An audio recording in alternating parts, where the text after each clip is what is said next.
أعوذ بالله من الشيطان الرجيم. بسم الله الرحمن الرحيم.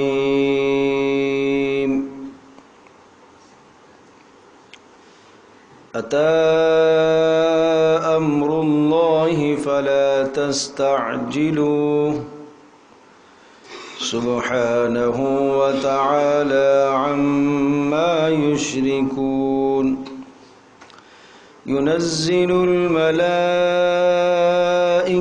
بالروح من أمره على من يشاء من عباده أن أنذروا أنه لا إله إلا أنا فاتقون. خلق السماوات والأرض بالحق تعالى عما يشركون. خلق الإنسان من نطفة فإذا هو خصيم مبين. والأنعام خلقها لكم فيها دفء ومنافع ومنها تأكلون. ولكم فيها جمال حين تريحون وحين تسرحون. وتحمل أثقالكم إلى بلد لم تكونوا بالغيه إلا بشق الأنفس إن ربكم لرؤوف رحيم. والخيل والبغال والحمير لتركبوها وزينة ويخلق ما لا تعلمون. وعلى الله قصد السبيل ومنها جائر ولو شاء لهداكم أجمعين. یہ سورۃ النحل ہے اور یہ مکی سورہ مبارکہ ہے. 128 آیات بینات ہیں اس میں اور 16 رکوعوں پر مشتمل ہے. اور اس سورہ مبارکہ کا مختصر تعارف یہ ذہن نشین فرما لیجئے کہ اس سورہ مبارکہ میں 3 مضامین بڑی اہمیت کے ساتھ بیان کیے گئے. نمبر 1 اثبات توحید، اللہ تبارک تعالیٰ کے لیے توحید کو ثابت کرنا. نمبر 2 رد شرک، یعنی اثبات توحید کی ضمن میں شرک کا بھی ساتھ ساتھ رد آتا ہے. اور نمبر 3 دلائل اور اللہ کی نعمتیں. تو وہ جو دلائل ہیں وہ بطور نعمت کے بھی ہیں اور بطور دلائل کے بھی ہیں کہ اللہ تبارک تعالیٰ نے یہ چیزیں بنائی ہیں، پیدا کی ہیں، اور پیدا کرنے میں بنانے میں اللہ اکیلا ہے. اس اللہ نے تمہیں یہ نعمتیں عطا فرمائی ہیں. تو وہ جتنے بھی دلائل ہیں قدرت ہیں وہ نعمتیں بھی ہیں اور ساتھ دلائل بھی ہیں. مثال کے طور پر آسمان کو اللہ نے بنایا، زمین سے نباتات اگائے، تو یہ اللہ کی قدرت کی دلیل بھی ہے اور یہ تمہارے لیے ایک نعمت بھی ہے. اور ویسے عمومی طور پر اگر کہا جائے کہ سورۃ النحل کا جو مضمون اگر ایک لفظ میں آپ کہنا چاہیں تو سورۃ النحل کا مضمون اللہ کی نعمتوں کو بیان کرنا. بے شمار نعمتوں کا تذکرہ ہے اس میں، اور نعمتیں انفسی، آفاقی، ارضی، سماوی. انفسی اپنی جان کے اندر جو نعمتیں جسم میں، آفاقی کائنات میں، ارضی زمین میں، سماوی آسمانوں میں. بری خشکیوں میں، بحری سمندروں میں بے شمار نعمتیں آگے آئیں گی۔ ایک تو یہ بات ہو گئی۔ دوسری بات، نزول کا زمانہ کب کا ہے؟ اس سورہ مبارکہ کی الفاظ سے اندازہ یہ ہوتا ہے کہ اس کا نزول اس وقت کا ہے جب حبشہ کی طرف ہجرت ہو چکی تھی، مکی دور میں، جب کافروں کی طرف سے مصائب اور پریشانیاں بڑھ گئی ہیں، انتہا کو پہنچ گئی ہیں اور جان بچانا مشکل ہے، اس وقت کچھ لوگ ہجرت کر کے حبشہ کی طرف چلے گئے اور یہاں تک بات آ گئی کہ کلمہ کفر کہو، رسول اللہ صلی اللہ علیہ وسلم کی شان میں توہین، تذلیل اور بیہودہ کلمات کہو ورنہ جان سے مار دیے جاؤ گے، یہاں تک بات آئی۔ تو اس انتہا تک جب اذیتیں پہنچی اس وقت کی یہ صورت ہے، اس لیے کہ اس میں ایک مضمون ہے، من اکرہ وقلبہ مطمئن بال، جس آدمی کو مجبور کیا گیا کلمہ کفر پر اور اس کا دل اگر مطمئن رہا تو کلمہ کفر زبان سے اگر نکل گیا تو کوئی مواخذہ نہیں، کوئی پکڑ نہیں۔ تو ان الفاظ سے یہ اندازہ ہوتا ہے کہ اس زمانے کی یہ صورت ہے کہ جس وقت کفار کی طرف سے شدائد اور مصائب بڑھ چکے، اور دوسری طرف جتنے شدائد اور مصائب بڑھے تو ساتھ ساتھ اتمام حجت کی بھی انتہا ہے، یعنی حجت بھی پوری ہوئی۔ اس لیے آغاز میں بغیر کسی تمہید کے ایک خوفناک آیت آئی، آغاز ہی سے، اتی امر اللہ فلا تستعجلوا، آیا چاہتا ہے اللہ کا عذاب، آ چکا ہے اللہ کا عذاب، بس آ گیا اللہ کا عذاب۔ یعنی کافر محمد صلی اللہ تعالی علیہ وسلم کے متعلق یہ کہتے تھے کہ بس یہ تو ایسے ہی عرصے سے ڈرا رہا ہے، 3 سال گزر گئے، 4 سال گزر گئے، 5 6 اتنے سال ہو گئے، کہاں ہے عذاب؟ ایسے ہی عذاب سے ڈرا رہا ہے، نہیں مانو گے تو عذاب آئے گا۔ پہلی دعوت میں اس نے یہ کہا تھا کہ میں تمہیں عذاب علیم سے ڈرا رہا ہوں، وہ عذاب کہاں ہے؟ تو اس پر فرمایا اتی امر اللہ، اللہ کا فیصلہ عذاب کا آ چکا ہے، جلدی نہ کرو۔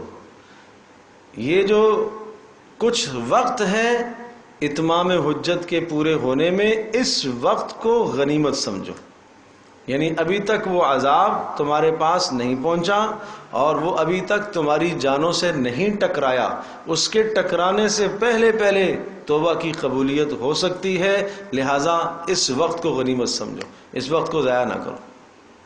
تو میں نے عرض کیا کہ بغیر کسی تمہید کے، بغیر کسی بات کے اصل مضمون کی طرف بات آئی ہے، اتی امر اللہ، اللہ کا فیصلہ آ چکا۔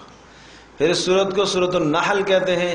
نحل اصل میں شہد کی مکھی کو کہا جاتا ہے، اور چونکہ اس میں شہد کی مکھی کا تذکرہ ہے، وہ اللہ کی قدرت کی دلیل بھی ہے اور وہ تمہارے لیے نعمت بھی ہے، تو اسی مناسبت سے اس کا نام سورۃ النحل رکھا گیا۔ یہ کوئی ضروری نہیں ہے کہ سورت کا نام جس لفظ پر ہوتا ہے سورت کے تمام مضامین اس لفظ کے ارد گرد گھوم رہے ہوں، یا تمام کے تمام مضامین سورت کے اسی الفاظ سے متعلق ہوں، یہ کوئی ضروری نہیں ہوتا، بس نحل کا لفظ آیا اسی مناسبت سے اس کا نام نحل پڑ گیا۔ اب آپ الفاظ میں غور کیجئے اور پھر اللہ کی نعمتیں اور قدرتوں کو بھی دیکھیے۔ میں تصریح کرتا جاؤں گا ایک ایک نعمت اور قدرت کیسے آ رہی ہے، اور اس بات توحید اور رد شرک، اس بات توحید رد شرک۔ اتی امر اللہ فلا تستعجلوا، اتی امر اللہ، آ پہنچا اللہ کا فیصلہ، امر اللہ، اللہ کا فیصلہ عذاب کا آ پہنچا۔ ماضی کے ذریعے سے ذکر کرتے ہیں کسی بھی بات کو، یہ یقین کی طرف اشارہ ہوتا ہے، یعنی اس کام کا ہونا اتنا یقینی گویا کہ آ گیا، گویا کہ آ گیا۔ ایک آدمی نہیں آیا لیکن اس کا آنا اتنا یقینی، آپ کہتے ہیں وہ آ گیا ہے، بھائی بس آ گیا، بھائی ابھی تو پہنچا نہیں ہے، بس سمجھو پہنچ گیا۔ یہ ہے اتی امر اللہ، آ چکا اللہ کا فیصلہ، فلا تستعجلوہ، لہذا تم جلدی مت مچاؤ، تم جلدی اسے مت طلب کرو، جلدی مت مچاؤ، تم اس کے آنے سے پہلے کے وقت کو کیا سمجھو، بولو غنیمت سمجھو، غنیمت سمجھو، توبہ کر لو، ایمان لے آؤ۔ فلا تستعجلوا کے اندر یہ بات پوشیدہ ہے کہ اس عذاب کے نزول سے پہلے پہلے تم کیا کرو، غنیمت سمجھو اس وقت کو، اور وہ عذاب پھر جب آیا تو پھر موقع نہیں ملے گا۔ اس عذاب کی شکلیں آئی ہیں، آگے اس صورت کے اندر آخر میں جا کے یہ بھی آئے گا، مکہ میں ایک قحط آیا تھا اور وہ قحط بھی ایک عذاب کی شکل تھی۔ پھر اس کے بعد رسول اللہ صلی اللہ علیہ وسلم نے ہجرت فرمائی، پھر عذاب کی ایک شکل آئی کہ ان سب سرداروں کو مکہ سے نکالا گیا اور بدر میں لے جا کر ان سب کو پھر مارا گیا۔ یہ سب کے سب سردار جو ہے وہاں قتل کر دیے گئے اور 70 ان کے قیدی ہو گئے۔ سبحانہ، اللہ تبارک تعالیٰ پاک ہے۔ اب اس جملے کا ماقبل سے کیا ربط ہے؟ آپ الفاظ میں غور کیجئے۔ اتا امر اللہ فلا تستعجلوہ، اللہ کا عذاب آ چکا، تم جلدی مت مچاؤ۔ سبحانہ، اللہ پاکیزہ ہے، پاک ہے، وتعالی بلند و بالا ہے، عما ان چیزوں سے، یشرکون جو یہ اللہ کے ساتھ شریک ٹھہراتے ہیں۔ یہ اصل میں ان کے ایک سوال کا جواب ہے۔ کیا سوال تھا؟ کہ بھئی اللہ کا عذاب ابھی تک نہیں آیا اور نہ آنا ہے۔ جس دین پر ہم چل رہے ہیں اور ہم جو بتوں کی پوجا کر رہے اور جن جن کو ہم نے اپنا معبود بنایا ہوا ہے وہ سب ٹھیک ہے، وہ دین برحق ہے۔ اگر وہ دین فاسد اور غلط ہوتا تو اللہ کا عذاب آ چکا ہوتا۔ اللہ کے عذاب کا نہ آنا اس بات کی دلیل ہے کہ ہم جس دین پر ہیں وہ کیا ہے؟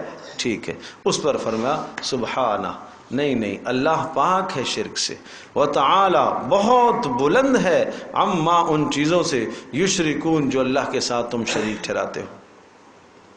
بات سمجھے جی؟ وتعالی اور سبحانہ نقائص سے پاک ہے، ہر نقص سے پاک ہے کہ وہ فیصلہ عذاب کا کرے اور پھر عذاب نہ آئے، یہ اللہ پاک اس بات سے پاک ہے، اس نقص سے پاک ہے۔ یہ اللہ عذاب کا فیصلہ سنا دے اور کسی کے رعب اور دبدبے میں آ کر وہ عذاب کو نہ لائے، سبحانہ، اللہ اس سے پاک ہے۔ بات سمجھے جی؟ اللہ اس بات سے پاک ہے کہ کسی کے رعب میں اور کسی کی محبت میں آ کر عذاب کو پیچھے کر دے، نہیں، وقت مقررہ پر وہ آئے گا۔ وتعالی اور بلند و بالا ہے، عما یشرکون ان تمام باتوں سے جو اللہ کے ساتھ تم شریک ٹھہراتے ہو۔ لہٰذا اللہ کے لیے جو کچھ تم نسبتیں ثابت کرتے ہو، بنات اللہ کے لیے بیٹیاں ثابت کرتے ہو، ملائکہ کو اللہ کی بیٹیاں قرار دیتے ہو، اور جو کچھ بھی تم کرتے ہو وہ سب کے سب چیزوں سے اللہ کیا ہے؟ بلند و بالا اور پاکیزہ ہے۔ اب آپ گنتے رہیے گا نعمتیں، اللہ کی نعمتیں اور قدرتیں۔ ينزل الملائکۃ بالروح من امرہ علی من یشاء من عبادہ۔ ينزل الملائکہ، پہلی اللہ کی نعمت ہے، وہ کیا ہے؟ وہ ہے نزول وحی، انسانوں کی تربیت کے لیے وحی کے سلسلے کو قائم کرنا۔ یہ انسان کے اوپر بہت بڑی عظیم الشان نعمت ہے، یہاں تک کہ یہ نعمت تخلیق، پیدا ہونے کی نعمت سے بھی بڑی نعمت ہے، اس لیے سب سے پہلے اسی کو ذکر کیا کہ تمہارا اس دنیا کے اندر مقصد زندگی یہ ہے کہ تم اپنے رب سے جڑ جاؤ۔ ينزل الملائکہ، وہ اتارتا ہے، الملائکہ فرشتوں کو، بالروح وحی دے کر، من امرہ اپنے فیصلے اور حکم کے مطابق، کس پر؟ علی من یشاء، جس پر چاہتا ہے، من عبادہ اپنے بندوں میں سے۔ لہذا یہ انتخاب اس کا ہے، محمد صلی اللہ علیہ وسلم کا منتخب کرنا یہ اللہ کا انتخاب ہے۔ اور انذرو یہ تفسیر ہے ماقبل والی بات کی کہ وہ وحی اترتی ہے، فرشتہ لے کے آتا ہے، اور اس کا مضمون کیا ہوتا ہے؟ مضمون یہ ہوتا ہے انذرو کہ وہ رسول تمہیں ڈرائیں، انہ لا الہ الا انا، کہ نہیں ہے کوئی بھی بندگی کے لائق مگر میں ہی ہوں بندگی کے لائق، نہیں ہے کوئی سجدے کے لائق مگر میں، نہیں ہے کوئی پکار کے لائق مشکل میں مگر میں، نہیں ہے کوئی مشکل کشا مگر میں۔ بات سمجھے جی؟ یہ ہے لا الہ الا انا۔ اب سب باتیں یہاں پر کہہ سکتے ہو جو اس وقت میں اللہ کے علاوہ غیروں کی طرف نسبتیں تھیں۔ یہ بیٹے دینے والا ہے، کہا کوئی دینے والا نہیں ہے سوائے میرے۔ یہ بیٹیاں دینے والا ہے، نہیں ہے کوئی سوائے میرے۔ بارشیں برسانے والا، نہیں ہے کوئی سوائے میرے۔ اسی طرح سے روزیاں دینے والا، نہیں ہے کوئی سوائے میرے، کوئی اور ہے ہی نہیں۔ لا الہ الا انا. اور یہ بات ہم پہلے کئی بار کر چکے ہیں کہ یہ قرآن کا انداز ہے، نفی پھر اس بات، نفی اس بات. تو نفی ہو گئی، رد ہو گیا شرک کا، اور الا انا میں اس بات ہو گیا کس کا؟ توحید کا، اللہ کی ذات عالی کے لیے ثابت ہو گیا. بات سمجھے جی؟ فتقونی، فتقونی مجھ سے ڈرو، فتقون، فتقونی آخر میں نون کے نیچے جو زیر نظر آ رہی ہے آپ کو، ہاں یہ ترجمہ مجھ سے جو میں کر رہا ہوں نا وہ اس لفظ سے آیا ہے، اس زیر سے آتا ہے. یہ فتقونی ہوتا ہے، یا کو ہٹا دیا جاتا ہے، حذف کر دیا جاتا ہے، اور زیر دلالت کر رہی ہے کہ یہاں یا کا لفظ ہٹا ہوا ہے. تو یہ آپ کو نہیں پتہ چلے گا، اس کا تعلق گرامر سے. ایسا نہ ہو کہ جہاں پر بھی زیر ہو تو آپ سمجھیں کہ شاید یہی ہے، ہر جگہ نہیں، یہ سمجھنے کی بات ہے. تو فتقونی، اللہ اکبر. تو فتقونی مجھ سے ڈرو، یعنی میری نافرمانی سے بچو، میرے گناہوں کو چھوڑ دو، میری نافرمانی کو بچو. فتقونی، اور بعض مفسرین نے اس کا معنی لکھا ہے فتقونی ای وحدونی، مجھے ہی ایک مانو، مجھے ہی ایک مانو، مجھے ہی حاجت روا مشکل کشا مانو. تو یہ پہلی نعمت ہے، کیا؟ نزول وحی انسان پر پہلی نعمت. اب دوسری نعمت، اور میں عرض کر رہا ہوں کہ ہر ایک نعمت بھی ہے اور ساتھ اللہ کی قدرت کی دلیل بھی ہے، دونوں چیزیں جوڑ رہے ہیں. یہ نعمت بھی ہے، دلیل بھی ہے. وحی اللہ کے سوا کوئی اور نہیں اتار سکتا، ٹھیک ہے جی. تو اس اعتبار سے یہ دلیل اللہ کی قدرت کی، اور نعمت اللہ نے تمہارے لیے انتظام فرمایا ہے تمہاری تعلیم اور تربیت کا. خلق السماوات، دوسری دلیل اور دوسری نعمت، آسمانوں کا پیدا. یہ دلیل آفاقی کہلاتی ہے، دلیل آفاقی سماوی، آسمان. خلق السماوات، اس نے پیدا کیا ہے آسمانوں کو، والارض، اور زمینوں کو، بالحق، حق کو ظاہر کرنے کے لیے، اپنی قدرت کو ظاہر کرنے کے لیے. تعالی عما یشرکون، ایک ایک لفظ کس طرح سے رد کر رہا ہے شرک کو.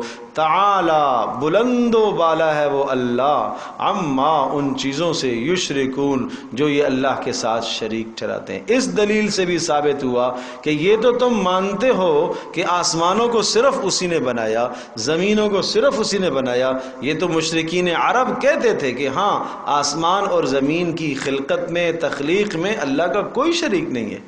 تو کہا جب اس میں اللہ کا کوئی شریک نہیں ہے تو پھر تم مانو مدبر بھی اللہ ہی ہے، انتظام بھی کائنات کا اللہ ہی چلا رہا ہے. یہاں ایک بات سمجھنے کی ہے، یہ میں پہلے بھی عرض کر چکا ہوں اور پھر اس کی وضاحت ذہن نشین فرما لیں. مشرکین عرب کا شرک کیا تھا؟ وہ یہ نہیں کہتے تھے کہ آسمان زمین کو اللہ کے ساتھ بنانے میں کوئی اور شریک ہے، نہیں. ہمیں کس نے بنایا؟ اللہ نے بنایا. ساتھ بنانے میں کوئی اور شریک ہے؟ نہیں، ایسا نہیں. اچھا، اسی طرح سے کائنات میں بہت بڑے انقلابات جو آتے ہیں کون لاتا ہے؟ اللہ ہی لاتا ہے. روزیوں کا انتظام کون کرتا ہے؟ اللہ ہی کرتا ہے. یہ سب مانتے تھے. مسئلہ یہ تھا کہ اللہ تبارک و تعالیٰ نے اپنے بعض محبوب بندوں کو، پسندیدہ بندوں کو کچھ نہ کچھ اختیار دے رکھے ہیں. بس آپ یوں سمجھیں کہ اللہ کو وہ قیاس کرتے تھے دنیا کے بادشاہ پر.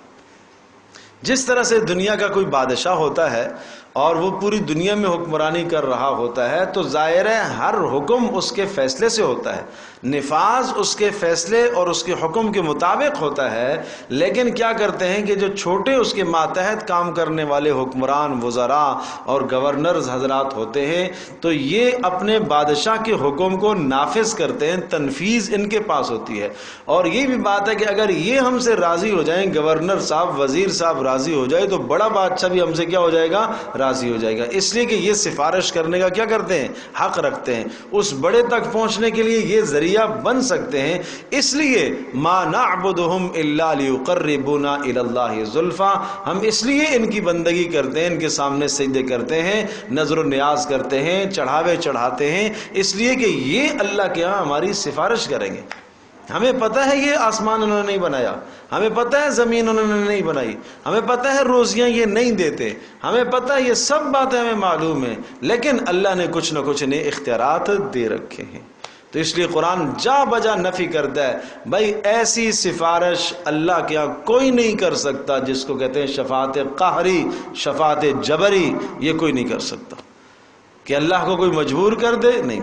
وہ یہ کہتے تھے کہ جب چند 6 10 20 وزراء مل جائیں تو بادشاہ کو مجبور کر لیتے، نہیں کریں گے تو بغاوت پیدا ہو جائے گی، تو وہ بادشاہ سے کچھ نہ کچھ کیا کر لیتے، منوا لیتے ہیں۔ تو اسی طرح سے یہ بھی اللہ سے کچھ نہ کچھ محبت میں، کچھ روب میں، کچھ دبدبے میں منوا لیتے ہیں کچھ نہ کچھ اللہ سے۔ تو اس لیے ہم ان کو تھوڑا سا ان کے سامنے ان کی مورتیاں بنائی ہوئی تھی، ہمیں پتہ ہے کہ اس کی پوجا نہیں کرنی ہے، لیکن مورتی اس کی شکل بنائی ہوئی تھی اور اس کے سامنے جا کے جانور ذبح کرتے تھے، اس سے اس کی جو اصل روح ہے وہ خوش ہوگی، اور وہ روح خوش ہوگی وہ اللہ کی ہماری سفارش کرے۔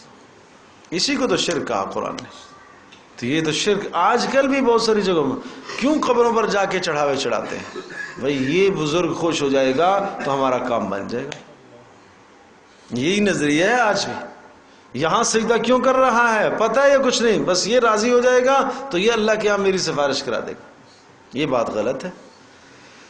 تو قرآن نے ان کو مشرک کہا، تو اپنی زندگیوں کا محاسبہ کریں، جائزہ لیں، توحید کس چیز کا نام ہے، اللہ پاک ہم سے کیسی توحید چاہتا ہے۔ وہ یہ کہتا ہے کہ کائنات میں متصرف صرف اللہ ہی ہے، اللہ کی صفات کسی اور کے لیے مت ثابت کرو۔ اللہ کا علم عطائی ہے، وہ کسی سبب کے ساتھ نہیں ہے۔ اگر کوئی آدمی اللہ کے علم کی طرح علم کسی اور کے اندر ثابت کرتا ہے تو یہ شرک کہلائے گا۔ اللہ کی قدرت کو کسی اور میں ثابت کرتا ہے تو شرک ہے۔ اللہ کے ارادے کو اللہ جو چاہتا ہے کائنات میں کر سکتا ہے، یہ فلاں بھی جو چاہتا ہے کر سکتا ہے، تو یہ بھی کیا ہے؟ شرک۔ میں ایک چھوٹی سی مثال دیتا ہوں۔ رسول اللہ صلی اللہ تعالی علیہ وسلم کے سامنے ایک معاملہ آیا، کسی شخص نے یہ کہا ما شاء اللہ و انت۔ آپ نے پوچھا آپ کی کیا رائے ہے؟ کہا جو اللہ چاہے اور جو آپ چاہیں۔ آپ نے ڈانٹا اجعلتنی للہ ندا، تو نے مجھے اللہ کے ساتھ شریک ٹھہرا لیا؟ نہیں، تم یوں کہو قل ما شاء اللہ وحدہ، جو صرف اللہ چاہے گا وہی ہوگا۔ تو یہ ارادہ اور مشیت میں بھی اللہ کے ساتھ کسی کو شریک کرنے کی اجازت نہیں ہے، ٹھیک ہے؟ اب جیسے ہم کوئی بے شمار کاموں میں کہتے ہیں ہاں بھائی آپ کا کیا خیال ہے حضرت، جیسے آپ چاہیں، جیسے آپ کی مرضی، تو یہ تو کوئی حرج نہیں ہے، یہ ما تحت الاسباب، ٹھیک ہے؟ ابھی چلیں یا بعد میں چلیں، بھائی جیسے آپ کی مرضی، ٹھیک ہے؟ لیکن آپ اللہ کو ساتھ لے کر آؤ اور ساتھ بندے کو جوڑو، یہ جائز نہیں ہے۔ پھر جیسے اللہ چاہے اور آپ چاہیں، نہیں، یہ جائز نہیں۔ ہاں یوں تو گنجائش دی ہے کہ ما شاء اللہ ثم کے لفظ کے ساتھ اللہ کی جو منشا، جو مرضی ہے، اس کے بعد پھر جو آپ کی چاہت ہے، یہ پھر گنجائش۔ لیکن آپ بالکل اس طرح سے اللہ کے ساتھ کسی کی مشیت اور ارادے کو جوڑتے ہو، جو اللہ کا ارادہ ہے وہ آپ کا ارادہ ہے، جو اللہ کی مشیت وہ تو یہ صحیح نہیں۔ اللہ اکبر۔ رسول اللہ صلی اللہ علیہ وسلم نے کسی بھی جگہ شرک کا ذرا سا ایک شرک کا کوئی پودا اٹھنا چاہا، کوئی ایک شرک کا جراثیم پھوٹنا چاہا، آپ نے اس کو ختم کیا۔ یہ نہ کہو۔ تو اب آپ الفاظ میں غور کیجئے کہ تعالی عما یشرکون، تو ایک تو تخلیق آسمان اور تخلیق ارض، آسمان و زمین کا خلق، یہ بھی کیا ہے؟ اللہ کی قدرت بھی اور اللہ کی نعمت بھی۔ کتنی ہو گئی؟ 2 ہو گئی نا۔ ایک نعمت روحانی ہو گئی، یعنی نزول وحی، اور اس کے بعد آسمان زمین کا پیدا کرنا۔ ظاہرہ آسمان زمین میں بے شمار فوائد ہیں، آسمان تمہارے لیے چھت، زمین تمہارے لیے فرش، زمین میں تمہارے لیے نباتات، آگے آ رہا۔ نمبر 3، خلق الانسان من نطفۃ، انسان کی تخلیق، اس میں انسان کو بنانے والا کون؟ صرف اللہ اور وہ اکیلا۔ اس کو کہیں گے دلیل انفسی، نعمت انفسی، تمہاری جانوں میں جسمانی۔ خلق الانسان من نطفۃ، اس کو انسان کو بنایا ہے کس چیز سے؟ من نطفۃ، ایک بوند سے، ایک پانی کے قطرے سے۔ فَإِذَا هُوَ خَصِيمٌ مُبِينٌ، تو پھر یہ بڑا صاف جگڑالو بن گیا، یہ جگڑالو بن گیا۔ ان دونوں کا آپس میں کیا تعلق ہے؟ بنایا انسان کو ایک قطرے سے اور یہ بن گیا جگڑالو۔ کون بتائے گا؟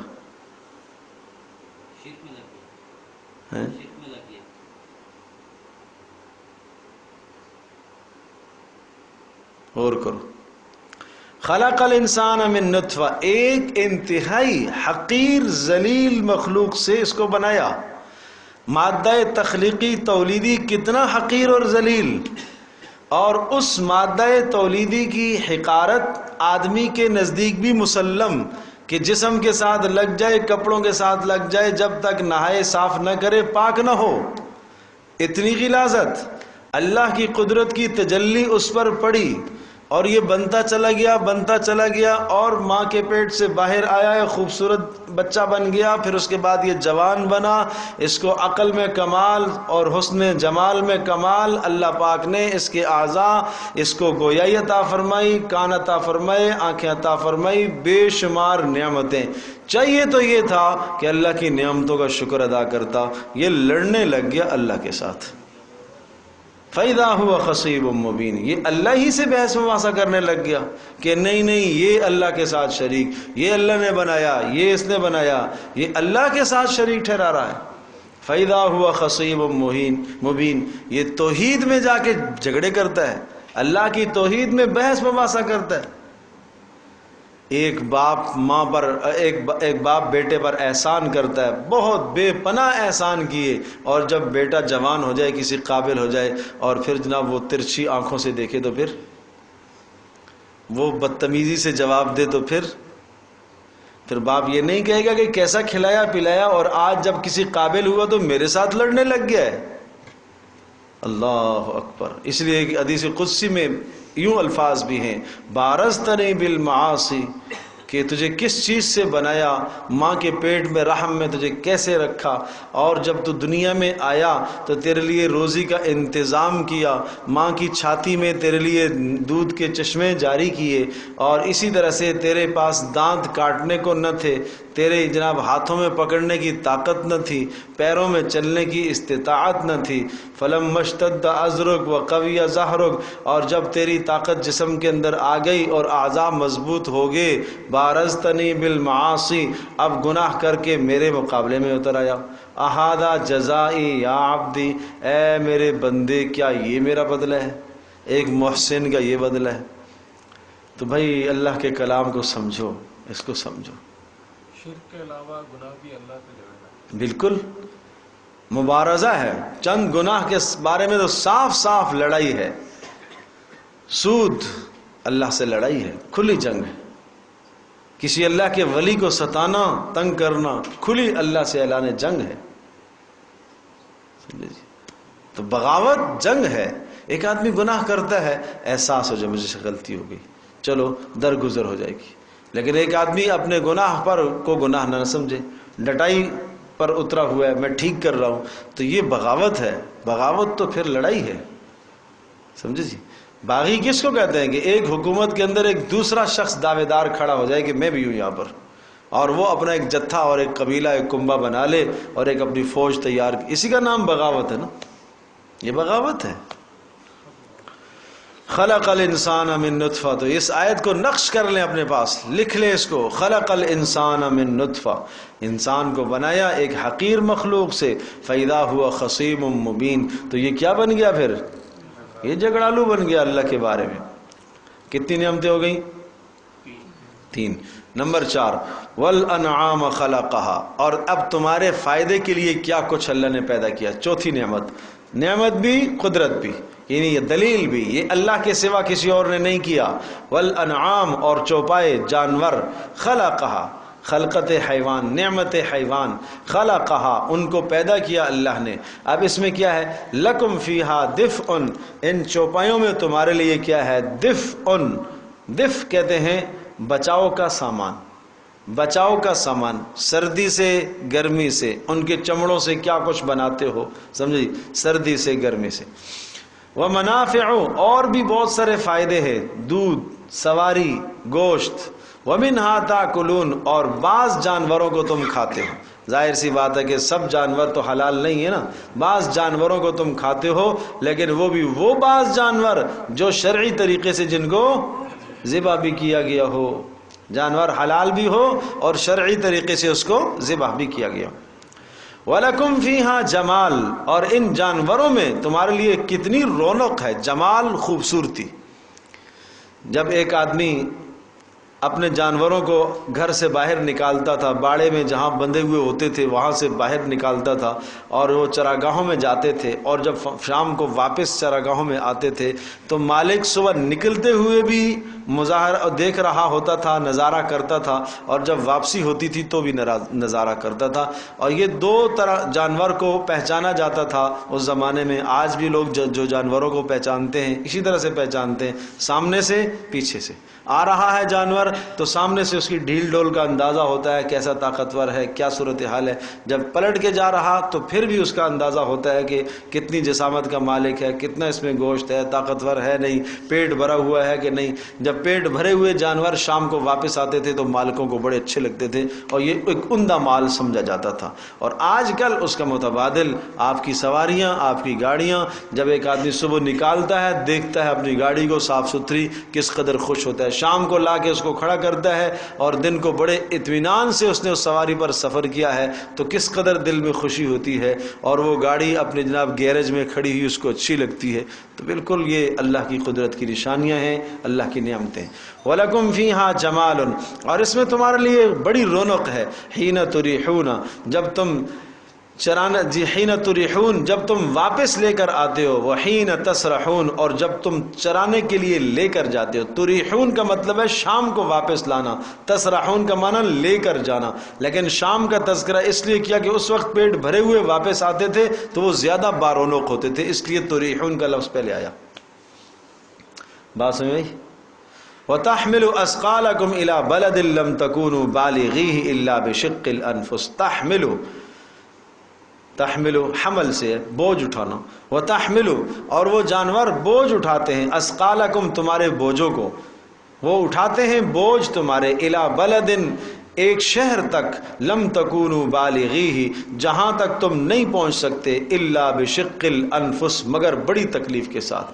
ظاہر ہے 100 کلومیٹر کا فاصلہ ہے، 200 400 600 کلومیٹر کا فاصلہ ہے، تو وہ آدمی پیدل کتنے دنوں میں جا کے طے کرے گا، اور طے کرے گا بھی تو کس مشقت سے طے کرے گا، سامان کندھے پر اٹھا کر کیسے لے کے جائے گا۔ اس زمانے میں بار بردار یہی جانور ہوتے تھے، اور جانور جو ہے وہ جلدی سفر آدمی کے بقدر تو جلدی ہی چلتا ہے، اور ساتھ ساتھ یہ کہ اس کو وہ تھکان نہیں ہوتی، اس لیے کہ اللہ نے اس کو بنایا اس کام کے لیے۔ وَتَحْمِلُ أَثْقَالَكُمْ، اور وہ اٹھاتے ہیں جانور چوپائے بوجھ تمہارے، إِلَى بَلَدٍ، ایسے شہروں تک، لم تکونوا بالغیہ، جہاں تک تم نہیں پہنچ سکتے، إِلَّا بِشِقِّ الْأَنفُسِ، مگر بڑی مشقت کے ساتھ۔ إِنَّ رَبَّكُمْ لَرَؤُوفٌ الرَّحِيمٌ، بے شک تمہارا پروردگار تم سے محبت کرنے والا ہے، رحیم، مہربان بھی ہے، رحم کرنے والا ہے۔ تمہاری آسانی کے لیے کیا کیا اسباب اس نے بنائے ہیں، اس لیے لرؤوف الرحیم آیا۔ ان ربکم، یہ بھی نہیں کہا ان اللہ، بلکہ کیا کہا ان ربکم۔ رب جا بجا رب کی بات اس لیے آتی ہے کہ یہ رب تربیت تمہاری کر رہا ہے، یہ تربیت ہے تمہاری، اور اس نے تمہاری آسانی کے لیے اسباب مہیا کیے۔ والخیل والبغال، دوبارہ اسی کو، والخیل، اور والخیل والبغال یہ منصوب ہے، اسی پر عطف جا رہا ہے پیچھے پر، خلق پر، والانعام جو ہے خلق الانعام خلقها، اور یہاں پر بھی خلق الخیل، خلق مقدر نکالیں گے کہ والخیل، اور گھوڑے، والبغال خچر، والحمیر گدے، لترکبوها، یہ تم نے اللہ نے بنائے ہیں کیوں، لترکبوها، ان سب پر تم کیا کرتے ہو، سواریاں کرتے ہو۔ پیچھے جانوروں کا تذکرہ عمومی طور پر آ گیا، لیکن اس میں کچھ جانور ایسے تھے جو کھانے کے کام میں نہیں آتے، اس لیے یہ جانور الگ سے ذکر کر دیے جو بار بردار جانور ہیں، سمجھے جی۔ والخیل گھوڑے، والبغال خچر، والحمیر گدے، لترکبوها تاکہ تم ان پر سوار ہو جاؤ، وزینہ، اور تمہاری زینت کا ذریعہ، اس سے تمہیں زینت حاصل ہوتی ہے، خوبصورتی ہے، یہ تمہارا مال ہے۔ ظاہر سی بات ہے کہ اس زمانے میں یہ کاروبار تھے۔ وَيَخْلُقُ مَا لَا تَعْلَمُونَ، اور اللہ پیدا کرتا رہے گا تمہارے لیے وہ سواریاں، لا تعلمون، جو تم نہیں جانتے ہو۔ دو چپ نہیں، قیامت تک آنے والی ساری سواریاں اس میں آ گئی، ہوائی جہاز، بحری جہاز، سمندری جہاز، کشتیاں، سب، اور جو آنے والی چیزیں، جو پیدا ہونے والی سواریاں ہیں، سب اس میں آ گئی۔ یہ قرآن کا اعجاز ہے۔ وَيَخْلُقُ مَا لَا تَعْلَمُونَ، اللہ وہ چیزیں سواریوں کے لیے بناتا رہے گا، پیدا کرتا رہے گا جو تم اب نہیں جانتے۔ اس زمانے میں کس کو تصور تھا کوئی جہاز بھی کوئی شے ہوگی، گاڑی بھی کوئی شے ہوگی جو اس تیز رفتاری سے چلے گی، جہاز تیز رفتاری سے جو چلے گا، سمجھے جی۔ وَعَلَى اللَّهِ قَصْدُ السَّبِيلِ، چونکہ جانوروں کا تذکرہ آیا اور جانوروں سے انسان سفر کرتا ہے، مسافر بن جاتا ہے، ایک شہر سے دوسرے شہر جاتا ہے، تو اس کے ضمن میں ایک اور راستہ ذکر کیا، وَعَلَى اللَّهِ قَصْدُ السَّبِيلِ۔ جس طرح سے یہ راستے تمہارے دنیا میں اور جانوروں پر جب تم سوار ہوتے ہو، جو مقصود شہر تک تمہیں جانا ہوتا ہے اس کا راستہ تمہیں پتہ ہوتا ہے تو تم شہر تک پہنچتے ہو، اگر تمہیں راستہ نہیں پتہ ہوتا تو کیا ہوتا ہے؟ بھٹک جاتے ہو۔ تم کسی سے پوچھتے ہو یا نہیں پوچھتے ہو؟ یا راہبری حاصل کرتے ہو کہ نہیں کرتے ہو؟ بالکل اسی طرح سے اللہ تک پہنچنے کا بھی ایک راستہ ہے۔ بات سمجھے جی؟ اللہ تک پہنچنے کا بھی ایک راستہ ہے۔ جیسے دنیا میں تم راستے کی تلاش کرتے ہو، اللہ تک پہنچنے کا بھی تو راستہ تلاش کرو۔ دنیا میں تمہیں راستہ بتانے والا ایک راہبر اور رہنما ہوتا ہے، تمہیں گائیڈ لائن دے رہا ہوتا ہے، یہاں سے جائیں۔ اسی طرح سے رسول اکرم صلی اللہ تعالی علیہ وسلم وہ بھی تو تمہارا راہبر ہے، وہ تمہیں اللہ کی طرف لے کے جا رہا ہے۔ وَعَلَى اللَّهِ قَصْدُ السَّبِيلِ، اور اللہ ہی کی طرف، اللہ کے پاس پہنچنے والا ہے قصد السبیل، سیدھا راستہ، قصد سیدھا، السبیل راستہ۔ لیکن وَمِنْهَا جَائِرٌ، اور ان راستوں میں سے بعض پھر ٹیڑھے بھی ہیں۔ ایک آدمی چلا تو ہے، مجھے جانا ہے اللہ کی طرف، لیکن اس نے کسی سے رہنمائی نہ لی تو پھر جائر ہے، پھر ٹیڑھے راستے میں چلے گا۔ ایک آدمی یہاں سے دوسرے ملک میں جانا چاہ رہا، دوسرے شہر میں جانا چاہ رہا، راستہ پتہ ہے؟ نہیں جی پتہ نہیں۔ کیسے جاؤ گے؟ جو عقل میں آئے گا، اپنی عقل سے سوچوں گا۔ وہ اپنی عقل سے سوچے گا تو پھر بھٹکے گا، اور پھر وہ اتنا دور بھٹک جائے گا کہ واپس آنا بھی ممکن نہیں رہے گا۔ اسی طرح سے اللہ تک پہنچنے کے بھی راستے ہیں۔ جو اپنی عقل سے ان راستوں پر چلنے کی کوشش کرے گا، وہی کی تعلیمات کو ساتھ نہیں لے گا، وہی کی روشنی ساتھ نہیں لے گا، وہ پھر جائر ہے، وہ بھٹکنے والا ہے۔ وَمِنْهَا جَائِرٌ، اور بعض راستے ایسے ہیں جو بھٹکنے والے ہیں۔ وَلَوْ شَاءَ لَهَدَاكُمْ أَجْمَعِينَ، ایک ایک جملہ ایسے دل کی ترجمانی کر رہا ہے، سوچو تو صحیح، ایسے دل کے اندر سے جو اٹھنے والے سوالات ہیں، ان سوالات کو دفع کر رہا۔ وَلَوْ شَاءَ لَهَدَاكُمْ أَجْمَعِينَ، اگر اللہ چاہتا تو تم سب کو ہدایت دے دیتا۔ کیا تعلق ہے اس کا ماقبل کے ساتھ؟ کیا ربط ہے؟ رب سمجھتے ہو نا؟ جوڑ کیا ہے؟ بولو بھائی۔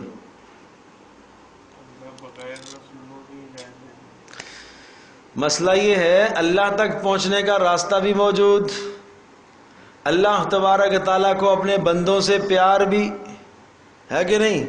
جب اللہ کو اپنے بندوں سے پیار ہے، اللہ تک پہنچنے کا راستہ بھی ہے، تو اللہ تبارک تعالیٰ سب کو ہدایت دے دیتا تو سیدھے راستے پر پہنچ جاتے، کوئی نہ بھٹکتا۔ تو کہا اگر سب کو اللہ ہدایت دے دیتا تو پھر امتحان کس چیز کا؟ نہیں سمجھے؟ امتحان کیا ہے؟ سورج کو راستہ دے دیا، صبح تو نے طلوع ہونا ہے، شام کو غروب ہونا ہے، یہاں سے غروب ہو کر دوسرے ملک میں، اس سے غروب ہو کر تیسرے ملک میں، اس سے غروب ہو کر اگلے ملک میں، پھر کرتے پھر یہیں سے واپس آنا ہے۔ یہ اس کا کام ہے روزانہ کا، یہ چکر کاٹنا، یہ اس کی ڈیوٹی ہے۔ وہ اس میں بھٹک نہیں سکتا۔ کیوں؟ اس لیے کہ اس کو اللہ پاک نے ہدایت، اس میں لفظ جو کہہ رہا ہوں لفظوں پہ غور کیجئے، اللہ نے اس کو ہدایت دی ہوئی ہے، لیکن یہ ہدایت اجباری ہے۔ یہ ہدایت کیا ہے؟ جبرن ہے۔ سورج اگر کچھ کرنا چاہے کہ نہیں آج میں دوپہر کو یہیں کھڑا ہو جاؤں گا، تھک گیا ہوں، بس بہت عرصہ ہو گیا چلتے چلتے، یہ نہیں کر سکتا۔ چاند نہیں، یہ اجبار ہے۔ لیکن انسان کو جو ہدایت دی ہے، یہ ہدایت اختیاری ہے، اسی کا نام ہے امتحان۔ سورج کا تو کوئی امتحان نہیں ہے، چاند کا تو کوئی امتحان نہیں ہے، وہ تو آپ اور ہمارے نفع کے لیے بنائے گئے ہیں۔ امتحان انسان کا ہے کہ آپ کے سامنے یہ دونوں راستے پر، بھائی یہ خیر کا راستہ ہے، اس پر چلو گے تو یہ نعمتیں ملیں گی، اور یہ شر کا راستہ ہے، اور اس پر چلو گے تو یہاں تباہی ہے اور بربادی ہے۔ پہلے تمہارے دل کے اندر بھی یہ بات رکھ دی، عہد الست میں تمہارے دل میں یہ بات رکھ دی ہے کہ تمہارا ایک پروردگار ہے، سیدھا راستہ تم چلتے رہو، ٹھیک ہے۔ ایک بیج اندر پہلے سے رکھا ہوا ہے، مزید اس بیج کو، اس ایمانی نور کو اور جلا بخشنے کے لیے، روشن کرنے کے لیے رسول بھی آتا ہے، پھر اس کو اور روشن کرنے کے لیے کتاب بھی آتی ہے، پھر اس کو اور روشن کرنے کے لیے واعظین بھی آتے ہیں، کتنا سمجھانے والے سمجھاتے ہیں، پھر بھی ایک آدمی اس راستے پر سیدھے پر نہ چلے اور وہ گمراہی پر چلے تو کسی کا کیا قصور ہے؟ بات سمجھے جی؟ پھر کسی کا کیا قصور ہے؟ تو اس لیے وَلَوْ شَاءَ لَهَدَاكُمْ أَجْمَعِينَ، اگر اللہ چاہتا، مطلب اللہ کی مشیت، اللہ کر سکتا ہے، اگر اللہ چاہتا تو سب کو ہدایت دے دیتا، لیکن یہاں ایک لفظ لکھیے گا وَلَكِنْ لِيَبْلُوَكُمْ، لیکن اللہ تمہیں آزمانا چاہتا ہے، اس لیے سب کو اجباری ہدایت اللہ پاک نے نہیں دی۔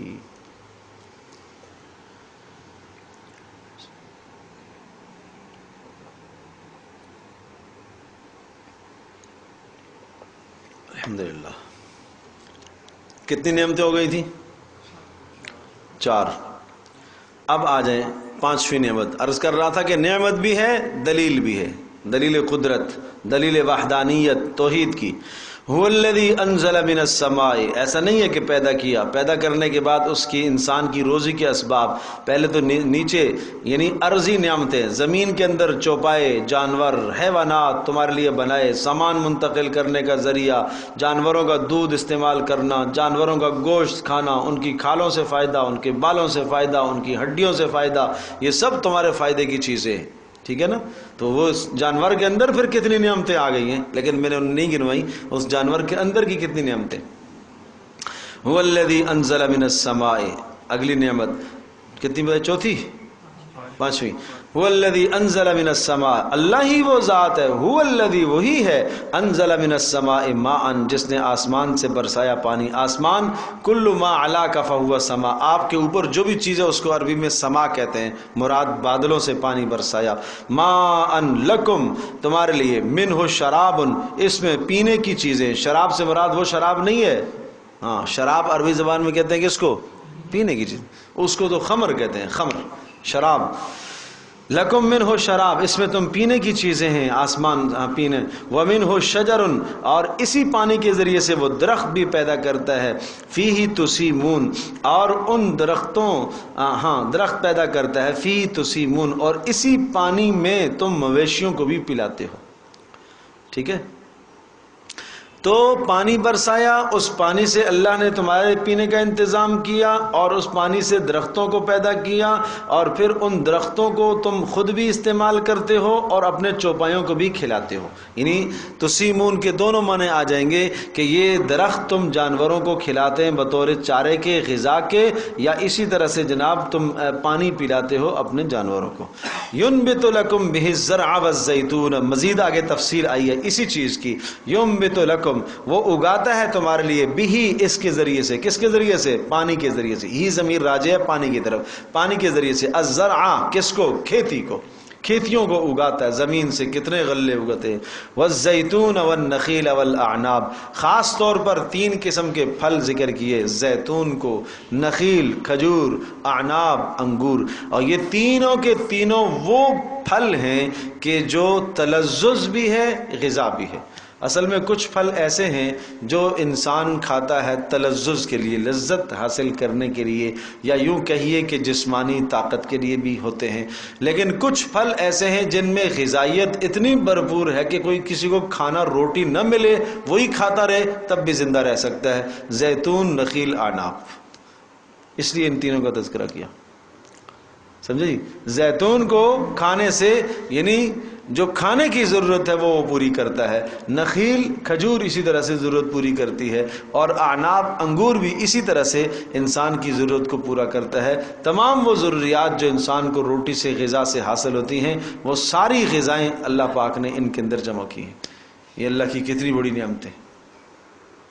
ومن کل الثمرات، اس کے علاوہ اور بھی پھل، ان فی ذلک لآیۃ لقوم یتفکرون، بے شک اس میں بڑی نشانی ہے، لآیۃ نشانی ہے، دالۃ علی وحدانیتہ، اللہ کے ایک ہونے پر بڑی نشانی ہے، لقوم، کس قوم کے لیے، لیکن یتفکرون، جو کیا کرتے ہیں، فکر کرتے ہیں، کچھ سوچتے تو ہیں، پھل سامنے آئے سوچو تو صحیح یہ کس نے بھیجا۔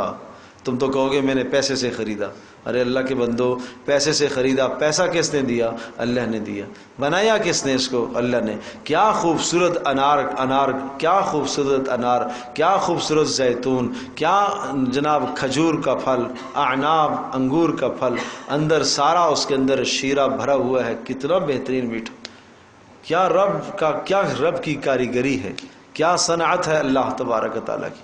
تو یہ پھل سامنے آئے تو سوچو تو کرو۔ اللہ اکبر۔ وسخر لکم اللیل، اب ان پھلوں کو پکنے کے لیے، تیار کرنے کے لیے اسباب جو بنائے، اگلی نعمت کتنی ہو گئی تھی؟ 5۔ نمبر 6، وسخر لکم اللیل، اور کام میں لگا دیا، تمہارے تابع کر دیا، اللیل رات کو، والنہار اور دن کو، والشمس والقمر اور سورج اور چاند کو۔ اب یہ ذرا غور کیجئے، الفاظ پر غور کیجئے، قرآن کا اعجاز دیکھیے، اس کا معجزہ ہونا دیکھیے۔ سخر لکم اللیل، لیل اور نہار جب آگے تو شمس اور قمر کو الگ سے کیوں ذکر کیا؟ بات سمجھے؟ شمس اور قمر کو الگ سے ذکر کیا، اور لیل اور نہار، حالانکہ لیل ہے تو قمر اس میں آ گیا، نہار ہے تو شمس اس میں آ گیا۔ بات سمجھے جی؟ ان دونوں کو الگ الگ ذکر کیا۔ سخر لکم اللیل، رات کو اس نے پیدا کیا تمہارے سکون کے لیے، تم آرام کرتے ہو۔ رات کو پیدا کیا کس کے لیے؟ سکون کے لیے، تم اس سے کیا کرتے ہو؟ آرام کرتے ہو۔ والنہار، اور دن کو پیدا کیا، کیوں؟ لتبتغوا من فضلہ، تاکہ تم اس کا فضل تلاش کرو۔ والشمس والقمر، شمس اور قمر پیدا کیے تمہارے پھلوں کو پکنے کے لیے، ٹھیک ہے؟ شمس اور قمر کو پیدا کیا پھلوں کو پکانے کے لیے، شمس کے ذریعے سے پھل پکتا ہے، قمر کے ذریعے سے ذائقے اللہ پاک برتا ہے، قمر کی روشنی سے، سورج کی روشنی سے ذائقے برتا ہے۔ بات سمجھے جی؟ ہاں، ایک ایک لفظ ایسا ہے پرویا ہوا ہے موتی کے اندر، جیسے لڑی کے اندر موتی پروئے ہوئے ہوتے ہیں۔ اور پھر آپ ادھر غور کریں، سخر لکم اللیل، لیل پہلے ہے، نہار بعد میں، ادھر شمس پہلے ہے، حالانکہ شمس نہار کے ساتھ ہے، قمر بعد میں ہے، ٹھیک ہے؟ اس لیے کہ شمس کی روشنی زیادہ ہے قمر پر۔ اور دوسری بات، ادھر لیل کو پہلے اس لیے مقدم ذکر کیا ہے کہ لیل پہلے آتی ہے، رات بعد میں آتی ہے، اور دن بعد میں ہوتا ہے۔ اور والنجوم مسخرات بامر، اور نجوم ستارے بھی ہیں، ان سے تمہیں راستے پتہ چلتے ہیں، تمہارے پھلوں کے اندر ذائقے اللہ پاک بھرتا ہے، رنگ بھرتا ہے، نجوم ستاروں کی روشنیوں سے، مسخرات یہ بھی کام میں لگے ہوئے ہیں، بامرہ اس کے حکم سے، ان فی ذالک بے شک اس میں لآیات کئی نشانیاں ہیں، لقوم یعقلون عقل رکھنے والوں کے لیے۔ یہاں پر کئی نشانیاں توحید کی ہیں، کئی نشانیاں، اس لیے کئی نشانیاں کیوں کہا؟ غور کرو، پیچھے میں ایک کہا تھا، وہ ایک کیوں وہاں کا ان فی ذالک لآیۃ، اس لیے کہ زمین سے نکلنا ایک نشانی ہے۔ نہیں بات سمجھے؟ زمین سے غلوں کا، سبزیوں کا نکلنا، سب چیزوں کا نکلنا ایک ہی طرح کا ہے نا۔ آسمان سے پانی برسا، زمین سے مختلف قسم کے غلے نکلے، یہ ایک ہی کام ہوا، کیا ہوا؟ زمین قابل کاشت بن گئی۔ لیکن یہاں پر لیل مستقل نشانی ہے، نہار مستقل نشانی ہے، اس لیے دن کا گھٹنا، رات کا بڑھنا، رات کا گھٹنا، دن کا بڑھنا، سورج کا تیز ہونا، دھیما ہونا، پھر آہستہ ہو جانا، یہ نشانی ہے۔ قمر کا گھٹنا، بڑھنا، یہ سب کئی نشانیاں ہیں۔ اور نجوم، ہر ستارہ ایک الگ الگ مستقل دنیا ہے، اس لیے فرمایا ان فی ذالک لآیات، اس میں تو کئی نشانیاں ہیں، لقوم یعقلون، کس کے لیے؟ عقل والوں کے لیے۔ تو پتہ چلے گا تو کہ عقل مند ہی تدبر کرے گا، غور و فکر کرے گا۔ وما ذرأ لکم فی الارض مختلفا الوان، وما ذرأ لکم فی الارض، اور اسی طرح سے وما ذرأ لکم فی الارض، یہ تمہاری روزی کے انتظام ہے سارے۔ بات سمجھے جی؟ یہ تمہاری روزی کے انتظام، لیکن کون سے؟ یہ بحری نہیں، بری انتظام روزی کے۔ آسمان سے پانی برسا، زمین سے نباتات نکلے اور ان نباتات کو پکانے کا انتظام فرمایا۔ وما ذرأ لکم فی الارض، اور اللہ نے جو پھیلا دیا ہے تمہارے لیے زمین میں، مختلفاً الوان، مختلف قسم کی، مختلف اجناس، مختلف انواع اور مختلف اقسام کی چیزیں، اس میں حیوانات بھی ہیں، اس میں نباتات بھی ہیں، اس میں جمادات بھی ہیں، یہ سب کی سب ان فی ذلک لآیۃ لقوم یذکرون، سمجھنے والوں کے لیے، غور و فکر کر کے سمجھنے والوں کے لیے، نصیحت حاصل کرنے والوں کے لیے نشانیاں ہیں۔ تو قرآن تو ہمیں دعوت فکر دیتا ہے کہ کائنات کی ایک ایک چیز اور ایک ایک ذرے میں غور و فکر کرو، سرچ کرو، دیکھو تو صحیح اللہ کی قدرت کی کیا نشانیاں ہیں۔ بات سمجھے جی؟ کتنی ہو گئی تھی؟ 6۔ اب آگے نمبر 7۔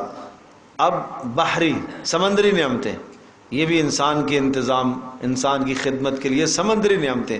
وَهُوَ الَّذِي، اللہ وہ ذات ہے، سَخَّرَ الْبَحْرَ، جس نے تمہارے تابع کر دیا، کس کو؟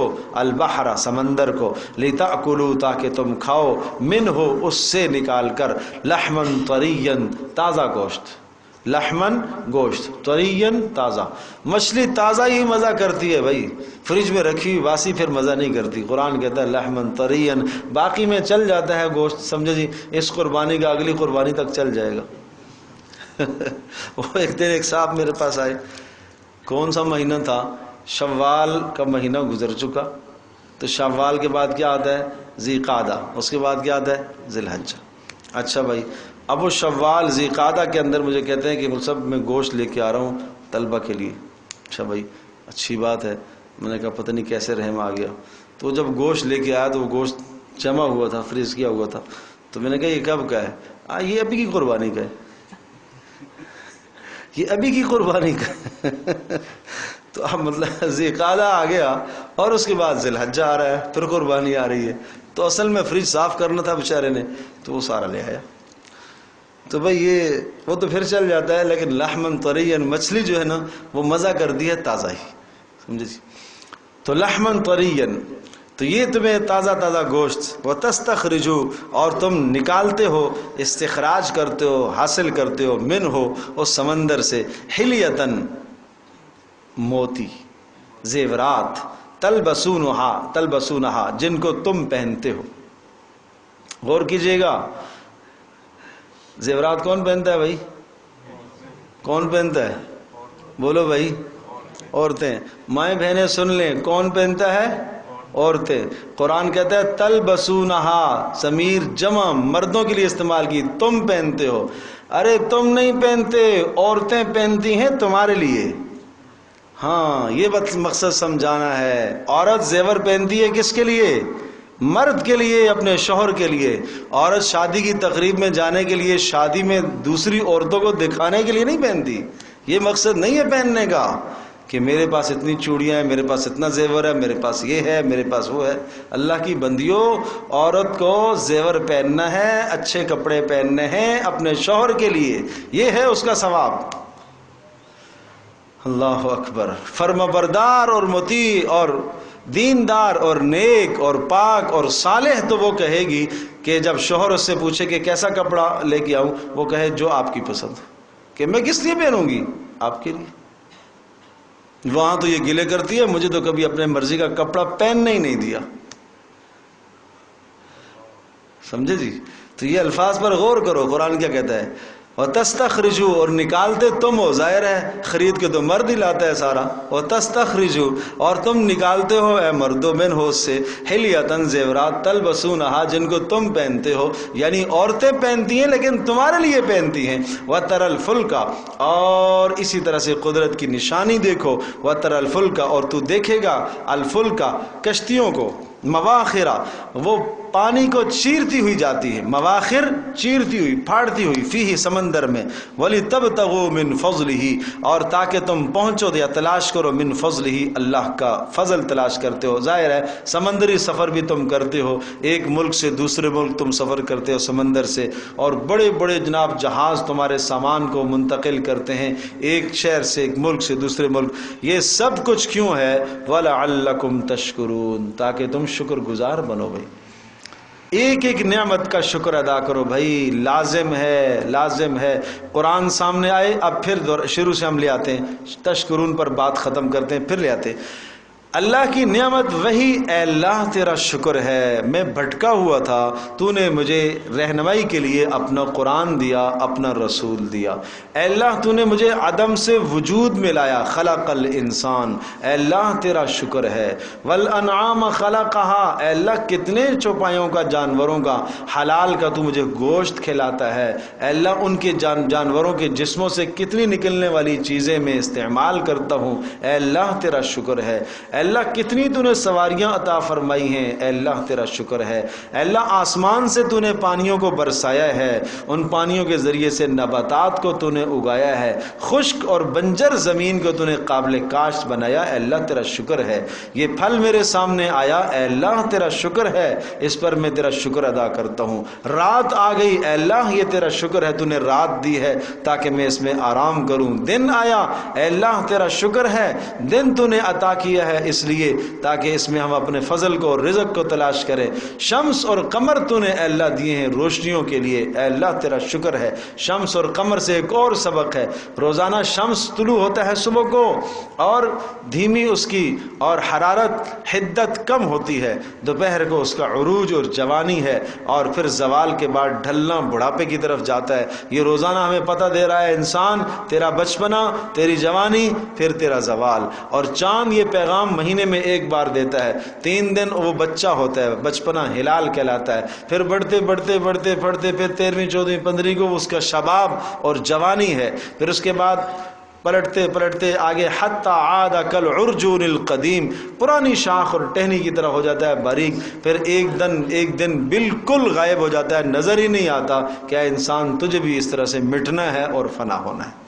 یہ اللہ کی قدرت کی نشانیاں ہیں بھائی، تو یہ سب چیزیں سامنے آئیں، مختلف قسم کے پھل آئیں، اے اللہ یہ تیری قدرت کی نشانی، میں شکر ادا کرتا ہوں، مچھلی سامنے آئے، کھاؤ استعمال کرو، اے اللہ تیرا شکر ہے، میں اس نعمت پر شکر ادا کرتا ہوں، اور زیورات آئے، اے اللہ تیرا شکر ہے، ماں بہنوں سے درخواست ہے، پہننے ہو تو شکر ادا کیا کرو، شکر ادا کیا کرو، شوہر کا بھی شکر ادا کرو، باپ کا شکر ادا کرو جس کے توسط سے یہ نعمت ملی ہے، من لم یشکر الناس لم یشکر اللہ، جو لوگوں کا شکر ادا نہیں کرتا وہ اللہ کا بھی نہیں کرتا۔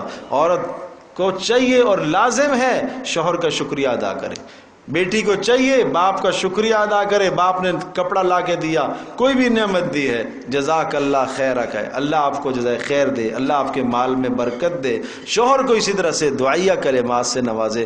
بھائی ان دعائیہ کلمات کے کہنے میں بخل مت کیا کرو، آپ کی دعا اگر قبول ہو گئی تو آپ ہی کو فائدہ ہے، آپ کے شوہر کو مزید مال ملے گا تو آپ ہی کا نفع ہے بھائی، لیکن چونکہ یہاں بخل کرتی ہیں، نہیں دعا نکلتی زبان سے، نہیں شکر نکلتا اس عورت سے، اس لیے لعلکم تشکرون۔ اور وَأَلْقَى فِي الْأَرْضِ رَوَاسِيَ، کتنی ہو گئی تھی؟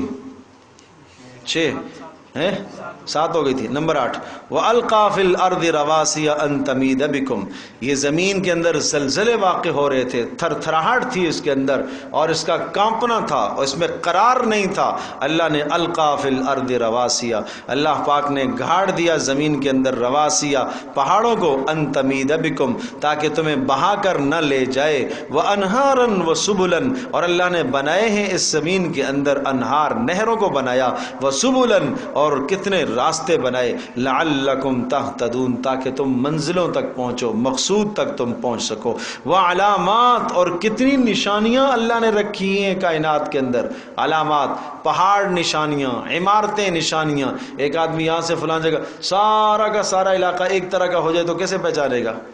تو یہ نشانیاں ہیں اللہ کی قدرت کی نشانیاں ہیں۔ وَبِالنَّجْمِ هُمْ يَهْتَدُونَ، اور فرمایا وَبِالنَّجْمِ، اور ستارے، ہم يَهْتَدُونَ، جن کے ذریعے سے تم راستوں کو کا متعین کرتے ہو، تو یہ راستوں کا تعین کرنا یہ ایک الگ نشانی ہے۔ کتنی ہو گئی تھی؟ القا میں 8 ہو گئی تھی، اور وعلامات وبالنجم ہم یہتدون میں 9 آ جائے گی، کہ تمہاری ہدایت کے لیے اس دنیا کے اندر راستے پہچاننے کے لیے کیا بنایا اللہ پاک نے؟ ستاروں کو، ستاروں سے راستے پہچانو۔ ہیں، رات کو کبھی آسمان کی طرف دیکھو تو وہ خاص طریقے ہیں راستے پہچاننے کے، سمجھے جی، قبلہ دیکھنے کے ایک طریقے، قطب شمالی آپ کو پتہ چل جائے اس طرف شمال ہے، اور شمال کی سمت جب متعین ہو گئی تو باقی اطراف متعین ہو جاتی، سمجھے جی۔ تو آج کے دنیا کے آلات و اسباب جتنے بھی بنے ہیں انہی چیزوں کو دیکھ کے بنائے گئے، سمجھے جی۔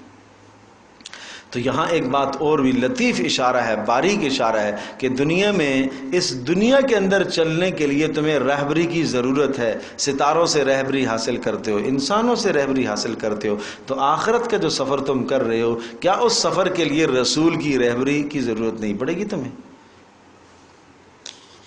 جس طرح سے دنیا میں بغیر رہبر کے اگر تم سفر کرو گے تو بھٹکنے کا بہت قوی خدشہ ہے، تو اسی طرح سے یہاں پر بھی تمہیں کرنا چاہیے، اللہ کی اس نعمت کا شکر ادا کرنا چاہیے۔ کتنی نعمتیں ہو گئی؟ 9۔ اب ان کے بعد اب اگلا لفظ ذرا سنیے گا، اگلا لفظ ذرا سنیے گا، کس طرح سے اللہ نے سوال فرمایا، افمن یخلق کمن لا یخلق، کیا جس ذات نے یہ سب کچھ بنایا پیدا کیا، کا من کیا اس کی طرح ہو سکتا ہے، لا یخلق جس نے کچھ بھی نہیں بنایا؟ اللہ اکبر، جس ذات نے یہ سب کچھ پیدا کیا ہے کیا وہ اس کی طرح ہو سکتا ہے جس نے کچھ بھی نہیں بنایا؟ جس نے کچھ نہیں بنایا اس کو تم اللہ کے ساتھ شریک ٹھہراتے ہو کیا؟ افلا تذکرون، اتنی سی بات بھی تمہیں سمجھ میں نہیں آتی؟ اتنی موٹی سی بات بھی تمہیں سمجھ میں نہیں آتی کہ خالق اور مخلوق کے درمیان میں کوئی واسطہ؟ اس مخلوق کو اللہ کا شریک ٹھہراتے ہو تم، مخلوق کو خالق کے سامنے لے جا کے کھڑا کرتے ہو تم۔ افمن یخلق، اور جس نے بھلا پیدا کیا، کیا جس ذات نے پیدا کیا، یہاں پر ایک لفظ آپ اگر ترجمے میں نیچے لکھ دیں، افمن یخلق کل شیء، جس نے یہ سب کچھ پیدا کیا، کمن لا یخلق من شیء، جس نے کچھ بھی نہیں پیدا کیا، کیا یہ دونوں برابر ہو سکتے ہیں؟ نہیں۔ افلا تذکرون، تم نصیحت کیوں نہیں حاصل کرتے؟ اللہ اکبر۔ اور پھر ایک اور تنبیہ، وَإِن تَعُدُّوا نِعْمَةَ اللَّهِ لَا تُحْصُوهَا، اور اگر تم اللہ کی نعمتوں کو شمار کرنا چاہو، ہم نے تو 9 گنی ہیں، ان 9 کے ضمن میں کتنی آ رہی ہیں؟ یہ تو 9 تو اجناس ہیں، ان اجناس کے ماتحت کتنی کتنی انواع اور اقسام کی نعمتیں ہیں۔ ایک جانور ہی کو لے لو، اس میں کتنی نعمتیں، اور پھر تم اپنی تخلیق کو لے لو، اس میں کتنی نعمتیں۔ اللہ اکبر۔ وَإِن تَعُدُّوا نِعْمَةَ اللَّهِ، اور اگر تم شمار کرنے لگ جاؤ اللہ کی نعمتوں کو، لا تحصوها، نہیں شمار کر سکتے۔ ان اللہ لغفور الرحیم، ارے پھر بھی اللہ بخشنے والا مہربان ہے۔ تم ناشکرے بن جاتے ہو پھر بھی وہ غفور ہے، پھر بھی وہ رحیم ہے۔ تم ناشکرے بنتے ہو، ناشکری کرتے ہو، نعمتوں کو غلط استعمال کرتے ہو، نافرمانی میں استعمال کرتے ہو، ان اللہ لغفور، بخشنے والا ہے، رحیم، مہربان ہے۔ واللہ یعلم ما تسرون وما تعلنون۔ اب یہ دوسرا، نعمتوں کو گننے کے بعد آگے پھر نعمتیں آئیں گی، لیکن ان چند نعمتوں کے تذکرے کے بعد پھر اللہ پاک مقصودی بات کی طرف لا رہا ہے، جو مقصود ہے کہ اب سمجھنا چاہیے تمہیں توحید کو، کہ یہ کام سب اللہ نے کیے، کوئی اور اللہ کے ساتھ شریک نہیں ہے۔ اب اللہ کا علم دیکھو، واللہ یعلم، اللہ وہ جانتا ہے، ما تسرون، جو تم کیا کرتے ہو، چھپاتے ہو، وما تعلنون، اور جو تم ظاہر کرتے ہو۔ کیا جن کو تم اللہ کا شریک ٹھہراتے ہو وہ ایسا رکھتے ہیں علم کہ جو تم دل میں چھپاتے ہو بات وہ جانتے ہو، جو تم ظاہر کرتے ہو وہ جانتے ہو؟ کہ اللہ ہی تو ہے، یعلم ما تسرون وما تعلنون، جو جانتا ہے پوشیدہ کو بھی اور ظاہر کو بھی، یہ صرف اللہ ہی ہے۔ والذین یدعون من دون اللہ لا یخلقون شیئا، اور وہ لوگ، والذین یدعون من دون اللہ، وہ لوگ یدعون جو پکارتے ہیں، من دون اللہ، اللہ کے سوا، ہاں یہ ذرا الفاظ میں غور کیجیے، والذین یدعون من دون اللہ، اور وہ لوگ یدعون ایاہم، جن کو یہ لوگ پکارتے ہیں اللہ کے سوا۔ میرے الفاظ پر غور کریں، ترجمے میں کیا کہہ رہا ہوں، والذین، اور وہ لوگ، یدعون جو پکارتے ہیں، یہاں ایک لفظ موجود ہے، یہاں لکھا ہوا نہیں، یعنی قرآن کے متن میں وہ لفظ نہیں ہے، ترجمے میں یہ ملحوظ رہے گا، والذین، اور وہ لوگ، یدعون جو پکارتے ہیں یا بلاتے ہیں یا دعوت دیتے ہیں، جن کو، جن کو من دون اللہ اللہ کے سوا لا یخلقون شیئا انہوں نے تو کچھ بھی نہیں پیدا کیا، وہم یخلقون اور وہ خود کیا ہیں؟ پیدا کیے گئے ہیں۔ لا یخلقون شیئا وہ کسی شے کے خالق نہیں ہیں، وہم یخلقون وہ خود مخلوق ہیں، وہ خود کیا ہیں؟ مخلوق ہیں۔ امواتن وہ مرے ہوئے ہیں، غیر احیاء زندہ نہیں ہیں، تمہارا پروردگار حی ہے، زندہ ہے، تو تم پہ پروردگار کو نہیں پہچان سکتے۔ وما یشعرون ایان یبعثون وما یشعرون اور انہیں یہ بھی خبر نہیں ہے، جن کو تم لوگ پکارتے ہو یا یہ لوگ پکارتے ہیں انہیں نہیں خبر ہے ایان یبعثون کب وہ اٹھائے جائیں گے، انہیں اتنا بھی نہیں پتا کہ وہ کب قیامت کے دن اٹھائے جائیں گے، تو ان کو تم معبود بنا بیٹھے ہو۔ سمجھے جی؟ اتنے ٹھوس دلائل، یہ آخری دلائل، مطلب ہے کہ بات سمجھنے کی کوشش کرو اس عذاب کے آنے سے پہلے۔ اتا امر اللہ فلا تستعجل، اللہ کے عذاب سے پہلے کوشش کرو سمجھنے کی۔ اللہ اکبر، بات سمجھ میں آ گئی جی؟ نعمتوں کا تذکرہ بھی ہو گیا، پھر دعوت بھی سامنے آ گئی کہ جس نے پیدا کیا اور جنہوں نے نہیں پیدا کیا برابر نہیں ہو سکتے، اور ساری نعمتوں کو شمار کرو تو نہیں کر سکتے ہو، اور اللہ پاک کے علم کا یہ حال ہے کہ وہ جو تم پوشیدہ رکھتے ہو ان کو بھی جانتا ہے، جو ظاہر کرتے ہو ان کو بھی وہ جانتا ہے، اور جن کو یہ لوگ پکارتے ہیں وہ کیا ہیں؟ وہ خود کیا ہیں؟ مخلوق ہیں، وہ خالق نہیں ہیں، وہ مردے ہیں، وہ زندہ نہیں ہیں، وہ نہیں جانتے وہ کب اٹھائے جائیں گے۔ اب آ گیا مضمون صورت کا، یعنی دعویٰ اور مقصودی۔ اتنے سارے دلائل کے بعد پھر تمہیں سمجھنا چاہیے جو شروع میں بات چلی تھی، کیا؟ ينزل الملائکۃ بالروح من امرہ علی من یشاء من عبادہ، مضمون کیا تھا؟ ان انذروا انہ لا الہ الا انا، آپ یہ بات سمجھائیے اور ڈرائیے کہ نہیں ہے عبادت کے لائق کوئی بھی سوائے میرے، کوئی حاجت روا مشکل کشا نہیں ہے سوائے میرے۔ اب وہی مضمون آ گیا، الہکم الہ واحد، تمہارا پروردگار، الہکم تمہارا معبود ایک ہی ہے، ایک ہی ہے، ایک ہی ہے۔ سمجھے جی؟ یہ سورت کا مرکزی مضمون ہے، الہکم الہ واحد۔ فالذین، اسی کو مضمون وضاحت کی گئی، فالذین لا یؤمنون بالآخرہ، اور وہ لوگ جو ایمان نہیں رکھتے آخرت پر، قلوبہم منکرۃ، ان کے دل منکرۃ، وہ قدر شناس نہیں ہیں، قلوبہم منکرۃ، ان کے دل انکاری ہیں توحید کے، ان کے دل کیا ہیں؟ انکاری ہیں۔ وہم مستکبرون، اور اپنے غرور میں پڑے ہوئے ہیں، اپنے تکبر میں پڑے ہوئے ہیں۔ کیا تکبر میں پڑے ہوئے ہیں؟ نبی سے رہبری لینی چاہیے، رہنمائی، لیکن نہیں لیتے۔ ہم کیوں جائیں اس کے شخص کے پاس؟ اس کے پاس بھلا کون سا مال ہے؟ کون سی دنیا کی اس کے پاس چیز ہے؟ کون سی چیز اس کے پاس قابل کشش ہے کہ ہم اس کے پاس جائیں؟ یہ ہے تکبر، حق بات کو قبول نہ کرنا، حق بات کہنے والے کے پاس نہ جانا۔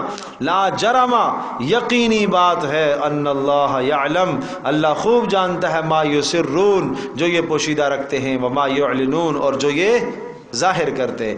انہ لا یحب المستکبرین، اور سن لو وہ تکبر کرنے والوں کو بالکل پسند نہیں کرتا، وہ نہیں محبوب بناتا تکبر کرنے والوں کو۔ سمجھے جی؟ وہ تکبر کرنے والوں کو محبوب نہیں بناتا۔ تو سوال یہ، محبوب، یہ اللہ کی محبت کسی کو نہ ملے تو اس کا کوئی تھوڑا نقصان ہے؟ دنیا میں آپ کسی سے کہیں ارے میں آپ سے محبت نہیں کرتا، اچھا بھائی نہیں کرتا تو نہ کر، کیا ہو گیا، تو محبت نہیں کرے گا تو۔ لیکن اللہ جب کسی سے محبت نہیں کرتا تو اللہ پاک کا غضب اور لعنت پھر اس پر برستی ہے۔ یہ ہلکا اس کو نہ سمجھیے گا۔ انہ لا یحب المستکبرین، وہ تکبر کرنے والوں کو بالکل پسند نہیں کرتا۔ وَإِذَا قِيلَ لَهُم مَاذَا أَنزَلَ، یہ متکبرین کی نشانی ہے، یہ نشانی ہے، سوچ لو، سمجھ لو، اپنی زندگی کا محاسبہ کر لو۔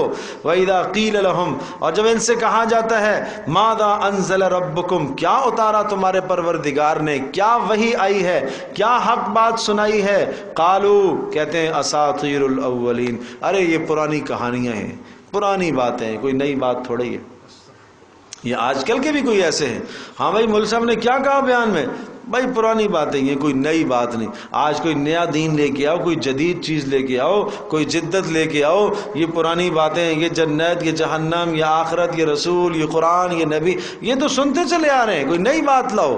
ایماندار آدمی کا ایمان ان باتوں کے سننے سے بڑھتا ہے, بڑھتا ہے. جب بھی رسول کی بات سنے گا ایمان بڑھے گا, جب بھی قرآن کی بات سنے گا ایمان بڑھے گا, جب بھی جنت جہنم کی بات سنے گا ایمان میں اضافہ ہوتا رہے گا. لیکن جو منافق ہے, جس کے دل میں تکبر اور غرور ہے, وہ اس قسم کی باتیں کرتا ہے. کیا اتارا ہے تمہارے پروردگار نے, کیا نازل ہوا؟ قالوا اساطیر الاولین, کہتے ہیں کہانیاں. لیحملوا اوزارہم کاملۃ یوم القیامہ, انجام ان ظالموں کا یہ ہوگا. لیحملوا اوزارہم, یہ اٹھائے ہوئے ہوں گے اوزارہم اپنے بوجھوں کو, کاملۃ پورا پورا, یوم القیامہ قیامت کے دن پورا پورا اس گناہ کا بوجھ اٹھائیں گے, اس گناہ کا بوجھ اٹھائیں گے. وَمِنْ أَوْزَارِ الَّذِينَ يُضِلُّونَهُمْ, اور بعض ان لوگوں کے بوجھ بھی, اوزار بوجھ, الَّذِينَ ان لوگوں کے, يُضِلُّونَهُمْ جن کو انہوں نے ورغلایا ہے بغیر علم, بغیر کسی علم کے, بغیر کسی دلیل کے ورغلایا ہے. اپنا بوجھ بھی اٹھائیں گے. اس کو کہتے ہیں ضلال اور اضلال. پہلا والا ہے ضلال, گمراہ کرنا, اضلال گمراہ ہونا, اور اضلال دوسرے کو گمراہ کرنا. یہ دونوں بوجھ اٹھائیں گے. الا ساء ما یزرون, بہت بہت برا گمان, بہت برا فیصلہ کیا. الا ساء ما یزرون, کیا ہی برا فیصلہ کیا انہوں نے. الا ساء ما یزرون, کیا ہی برا بوجھ اٹھایا ہوا ہے. یزرون جو بوجھ انہوں نے اٹھایا ہوا ہے, کتنا برا بوجھ اٹھایا ہے. قد مکر الذین من قبلہم, یہ اسی کے ساتھ آیتیں ہیں, تھوڑا سا ان کے بھی ترجمہ ہو جائے. قد مکر الذین من قبلہم, یہ آج یہ باتیں کہتے ہیں قرآن کے حوالے سے کہ اساطیر الاولین, یہ کہانیاں ہیں گزشتہ لوگوں کی. یہ دین کے بارے میں کہتے ہیں کہ یہ پرانی باتیں ہیں. قد مکر الذین من قبلہم, سن لینا چاہیے ان لوگوں کو. مکر الذین من قبلہم, ان سے پہلے لوگوں نے بھی سخت تدبیریں کی رسولوں کے خلاف, اہل ایمان کے خلاف. جب تدبیریں کی, منصوبے بنائے دوسروں کو نقصان پہنچانے کے. فأتی اللہ بنیانہم, اللہ کا فیصلہ آ پہنچا ان کی عمارتوں پر, من القواعد بنیادوں سے. فخر علیہم السقف, اور وہ گر گئی ان کی ساری کی ساری چھتیں ان کے اوپر سے. واتاہم العذاب, اور وہاں سے آیا عذاب, من حیث لا یشعرون, جہاں سے ان کو شعور نہیں ہے. یہ ایک تمثیل ہے, ایک مثال ہے. آپ ذرا سمجھیے, ایک آدمی نے اپنا ایک مضبوط قلعہ بنایا ہو, اپنی رہائش کے لیے ایک انتظام اس نے کیا ہو, بڑی مضبوط ترین عمارت اس نے بنائی ہو, اور عمارت کی چھت اتنی مضبوط, دیواریں اتنی مضبوط, بنیادیں اتنی مضبوط, زلزلے میں بھی اس میں گرنے کا کوئی تصور اس کے ذہن میں نہیں ہے, زلزلہ پروف بنا دی اس نے. ٹھیک ہے, باہر بھی چاروں طرف اس نے گارڈ کھڑے کر دیے, چوکیدار کھڑے کر دیے, باؤنڈری لگا دی, اندر دشمن کے آنے کا کوئی خدشہ نہیں, گھر کے گرنے کا بھی کوئی خدشہ نہیں, اندر لذت کا سارا سامان موجود. اللہ قادر مطلق ہے, اسی چھت کو اللہ نے نیچے گرا دیا, سب کے سب وہاں ہی دب گئے, مر گئے. ہو سکتا ہے نہیں ہو سکتا؟ بالکل ہو سکتا ہے. اسی طرح سے جو کسی کے خلاف مکر کرتا ہے, جو کسی کے خلاف تدبیر کرتا ہے, جو کسی کو نقصان پہنچانے کی منصوبے بناتا ہے, منصوبے کی عمارت اس نے بنائی کس کے لیے؟ دوسرے کو نقصان پہنچانے کے لیے. اچانک وہی منصوبے کی عمارت دڑام سے اس کے اوپر اللہ گرا دیتا ہے. سمجھے جی؟ فَأَتَاهُمُ الْعَذَابُ مِنْ حَيْثُ, اور وہاں سے عذاب آتا ہے جہاں سے اس کو گمان بھی نہیں تھا. جیسے وہ آدمی گمان بھی نہیں تھا کہ یہ چھت گرے گی, باہر کے سارے خطرات سے اندر آگے محفوظ ہو گیا کہ یہاں کیا ہوگا, یہاں کہاں سے عذاب آئے گا. تو اسی طرح سے آج جو دوسرے کے خلاف منصوبے بناتا ہے, دوسرے کو مالی نقصان پہنچانا, جانی نقصان پہنچانا, عزت کا نقصان پہنچانے کے لیے اگر جو کوئی منصوبہ بناتا ہے, اللہ کا فیصلہ ہے وہ منصوبہ واپس اس پر پلٹے گا, اسی پر گرے گا. اللہ اکبر. یہ تو دنیا کی سزا. ثم یوم القیامت یخزیہم, پھر قیامت کے دن ان کو ذلیل اور رسوا کیا جائے گا. یخزیہم, اللہ ان کو رسوا کرے گا. ویقول, کہے گا, این شرکائی, کہاں ہیں وہ شرکا جن پر تمہیں ناز تھا, جس جتھے اور قبیلے پر تمہیں ناز تھا کہ میری ہر مشکل میں میرا ساتھ دیتا ہے, اور جس کو تم نے اللہ کی طرح کا ساتھ بنایا ہوا تھا, محبت اللہ والی اس کو دے رکھی تھی, ڈر اللہ کی طرح کا اس سے رکھتے تھے, وہ کہاں گیا؟ یقول این شرکائی شرکائی، کہاں ہیں میرے شرکا، الذین کنتم تشاقون فیہم، کہ جن کے معاملے میں تم اللہ سے لڑتے تھے، تشاقون فیہم، جن کے معاملے میں تم اللہ سے لڑتے تھے، رسول سے لڑتے تھے.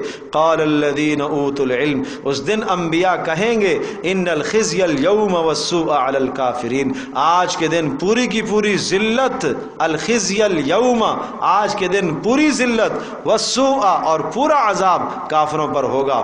اور یہ کافر دنیا میں کس طرح سے جانیں قبض ہوں گی، الذین تتوفاہم الملائکہ، اور وہ کافر جب ملائکہ ان کی روحوں کو نکالتے ہیں، ظالمی انفسہم، اس حال میں روحوں کو نکالتے ہیں کہ ان کا خاتمہ کفر اور ظلم پر ہو رہا ہوتا ہے، انہوں نے اپنی جان پر ظلم کیا ہوا ہوتا ہے. فالقوا السلم، یہ کیا کرتے ہیں، یہ صلح کی پیشکش کرتے ہیں ملائکہ کے سامنے اور اللہ کے سامنے. قیامت کے دن صلح کی پیشکش کریں گے، ما کننا نعمل من سوء، نہیں ہم نے کبھی شرک نہیں کیا، ہم نے کبھی کسی کے خلاف کوئی منصوبہ نہیں بنایا، ہم نے کبھی کسی کو نقصان، میں نے تو کبھی چونٹی کو بھی نہیں مارا. یہ ظالم جھوٹ بولے گا وہاں پر. ان اللہ علیم بما کنتم تعملون، اللہ خوب جانتا ہے جو تم کرتے تھے، کیا بدماشیاں کرتے تھے تم دنیا میں. فادخلوا ابواب جہنم، حکم ہوگا داخل ہو جاؤ جہنم کے دروازوں سے. فادخلوا ابواب جہنم خالدین فیہا فلبئس مثوى المتکبرین، ہمیشہ تمہیں یہاں رہنا ہے، یہی تمہاری سزا ہے. آج یہاں سے کوئی خلاصی نہیں ہو، ہمیشہ تمہیں یہاں رہنا ہے. اللہ اکبر. آگے پھر بیان ہے ان لوگوں کا کہ جن کے سامنے قرآن اور حدیث کی بات آتی ہے سر تسلیم خم ہو جاتے ہیں، سر تسلیم خم ہو جاتے ہیں. جو ہمارے پروردگار کا پیغام ہے، حق ہے، سچ ہے، اس کو انشاءاللہ اگلی نشست میں پڑھیں گے. وآخر دعوانا الحمدللہ رب العالمین، والصلاة والسلام علی سید الانبیاء والمرسلین وعلی آلہ وصحبہ امتی اجمعین. اللہم انا نسألک الہدی والتقی والعفاف والغنی. اللهم إنا نعوذ بك من الفتن ما ظهر منها وما بطن. ربنا لا تجعلنا فتنة للقوم الظالمين ونجنا برحمتك من القوم الكافرين. اللهم ارحمنا بالقرآن العظيم واجعله لنا إماما ونورا وهدى ورحمة. اللهم ذكرنا مما نسينا وعلمنا مما جهلنا وارزقنا تلاوته آناء الليل وأطراف النهار واجعله لنا حجة يا رب العالمين. اے اللہ ہماری اس مجلس کو قبول فرما، ہم سب کے گناہوں کو معاف فرما. اے اللہ ہمارے ہونے والے پروگرام اور تقریب کو اپنے فضل سے، اپنے کرم سے آسانی اور عافیت کے ساتھ اللہ پائے تکمیل تک پہنچا. اے ارحم الراحمین، جو مشکلات ہیں اپنے فضل سے، اپنے کرم سے دور فرما. اے اللہ اپنی شان کے مطابق اے اللہ جگہ عطا فرما. اے ارحم الراحمین، اے اللہ جو ضروریات ہیں غیب کے خزانوں سے ان ضروریات کو پورا فرما. اے اللہ جتنے بزرگ حضرات تشریف لائے سب کا آنا قبول فرما، ماؤں بہنوں کا آنا قبول فرما. اے اللہ ہم سب کے گھروں کے اندر رحمتوں کو، برکتوں کو نازل فرما. اے اللہ قرآن کی تعلیمات کے لیے ہم سب کو اے اللہ مرتے دم تک بھرپور کام کی توفیق نصیب فرما. اے اللہ ہم سب کو اپنی جان، اپنی مال، اپنا سب کچھ قرآن کی تعلیم کو عام کرنے کے لیے لگانے کی توفیق نصیب فرما. اے اللہ ہماری محنتوں کو قبول فرما. وصلی اللہ تعالی علی خیر الخلق.